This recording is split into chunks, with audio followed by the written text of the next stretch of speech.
আসসালামু আলাইকুম ওয়া রাহমাতুল্লাহি ওয়া বারাকাতুহু।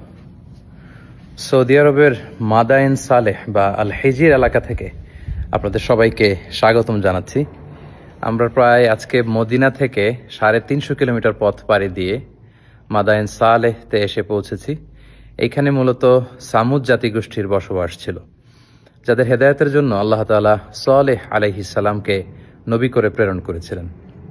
এবং সামুদ জাতির বৈশিষ্ট্য ছিল তারা পাথর বেষ্টিত এলাকায় তাদের জনপদ ছিল এবং পাথরকে খোদাই করে, পাথরের মধ্যে শিল্পকর্ম করে, খোদাই করে, ডিজাইন করে তারা পাথরের ভেতরে তাদের বসবাস স্থাপন করেছিল। এবং সালেহ আলাইহিস সালাম যখন সামুদ জাতিগোষ্ঠীকে এক আল্লাহর দাওয়াত দেন, তখন সামুদ গোষ্ঠী নবুয়তির প্রমাণ হিসেবে সালেহ আলাইহিস সালামের কাছে একটি উট দাবি করেছিল যে আপনি যদি পাহাড়ের ভেতর থেকে একটি উট বের করে আনতে পারেন, সেই উট যদি এসে বাচ্চা প্রসব করে এবং দুধ দেয়, সেটা খাওয়ার পরে আমরা বুঝবো যে আপনি নবী। এবং তিনি দোয়া করলেন সাল্লাল্লাহু আলাইহি ওয়াসাল্লাম আল্লাহর কাছে। আল্লাহ তাআলা পাহাড় থেকে একটি 10 মাসের গর্ভধারণী উটকে তিনি বের করে আনলেন।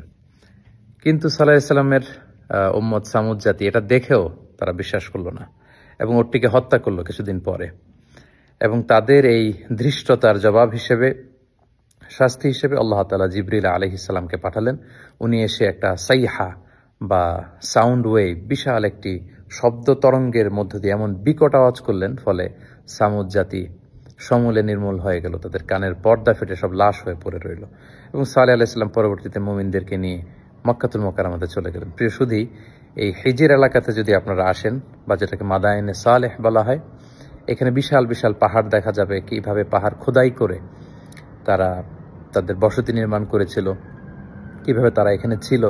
এবং ধ্বংসাবশেষ পরবর্তীতে এখনকার যে পাহাড়ি অঞ্চলটি কেমন, সেটা দেখে আসলে আমরা অবিশ্বাসীদের যে করুণ পরিণতি যুগে যুগে হয়েছে, যারা ধৃষ্টতা দেখিয়েছে আল্লাহর সাথে, আল্লাহ রাসূলের সাথে, আল্লাহর বিধানের সাথে, এবং যারা সীমা লঙ্ঘন করেছে, তাদের পরিণতি কি সেটা কিন্তু আমরা বুঝতে পারি।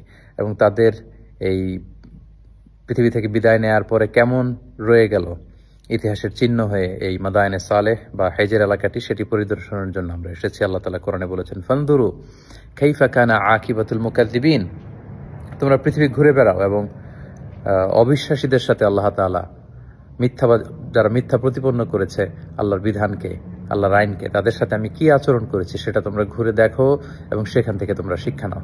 আল্লাহ তাআলা আমাদের সবাইকে অতীতের যে জাতিগোষ্ঠীকে আল্লাহ তাআলা পাপের কারণে ধ্বংস করেছেন, তাদের এই সমস্ত ধ্বংসাবশেষ দেখে আমরা যেন শিক্ষা হাসিল করতে পারি, সেখান থেকে আমাদের নিজেদের জীবনে যেন আমরা পরিবর্তন আনতে পারি। আল্লাহ তাআলা আমাদের সবাইকে সেই ব্যাপারগুলো বোঝার এবং আমল করার তৌফিক দান করুক। সৌদি আরবের মাদায়েনে সালেহ এলাকা থেকে বিদায় নিচ্ছি। আসসালামু আলাইকুম ওয়া রাহমাতুল্লাহি ওয়া বারাকাতুহু।